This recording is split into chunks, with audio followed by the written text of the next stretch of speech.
பவா சாரிடி, இனிமேல் நான் அப்படி பண்ண மாட்டேன். மா, இப்போ இந்த ஸ்டெப்ஸ் தான் ரொம்ப முக்கியம்.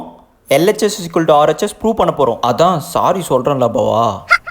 A2 இப்போ அடுத்த ஸ்டெப்பில் இப்படியே மூஞ்சி தூக்கி வச்சிருந்தா அதுக்கு என்ன அர்த்தம் பவா? யுகேஷ் மாடே, மிஸ், அந்த லாஸ்ட் பெஞ்சில் உட்காந்துன்னு குரங்கு மாதிரி கத்திக்கிட்டு இருக்கேன்னு தான் உன்னை கேர்ள்ஸ் பெஞ்சில் உட்கார வச்சேன். இங்கேயும் பேசிக்கிட்டு இருக்க. மாடே, நீ திருந்தவே மாட்டடா. அம்மா பவதரணி. மிஸ், இன்னைக்கு அவன் எப்படிமா இருந்தான்? சைலண்ட்டாக இருந்தானா இல்லை உன்னை ஏதாவது டிஸ்டர்ப் பண்ணிக்கிட்டு கிளாஸில் கத்திக்கிட்டு இருந்தானா?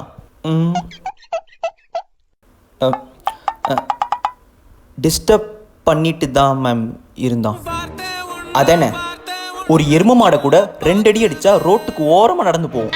ஆனால் நீ என்ன ஜென்மோனே தெரியல யுகேஷ். மிஸ் நான் பேசலை மிஸ். எழுந்திரி மாடே, உன் கும்பலில் அந்த லாஸ்ட் பெஞ்சில் போய் உட்காந்துக்க. நல்லா சவுண்ட் விடு, நல்லா கற்று, நல்ல மார்க் எடுப்பேன். இதுங்களால என் கிளாஸ் தான் கெடுது. கவனி எல்லாரும். X²